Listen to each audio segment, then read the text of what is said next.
பண்ணிக்கிட்டே it will really mean a lot to us.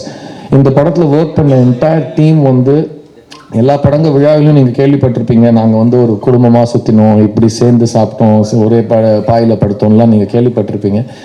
இந்த படத்தில் நிஜமாவே அது செட்டில் ஒரு கலகலப்பான ஒரு செட்டுனா, நான் ஏன் இந்த கலகலப்பான செட்டு நான் இவ்வளோ பிரத்யேகமாக நான் சொல்கிறேன்னா, சித்தாங்கிற ஒரு படம் நான் எடுத்து முடித்து ரிலீஸ் பண்ணி உங்களோட தயவோட ஆடியன்ஸோட நம்பிக்கையோடு அது என் கரியர்லேயே ஒரு மறக்க முடியாத ஒரு வெற்றியாக அமைஞ்சது.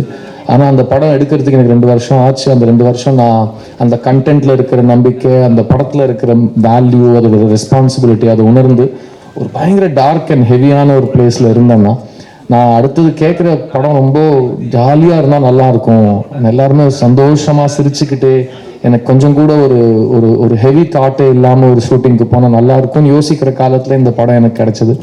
இந்த செட்டில் நாங்கள் வேலை செஞ்சது உண்மையிலேயே நாங்கள் வந்து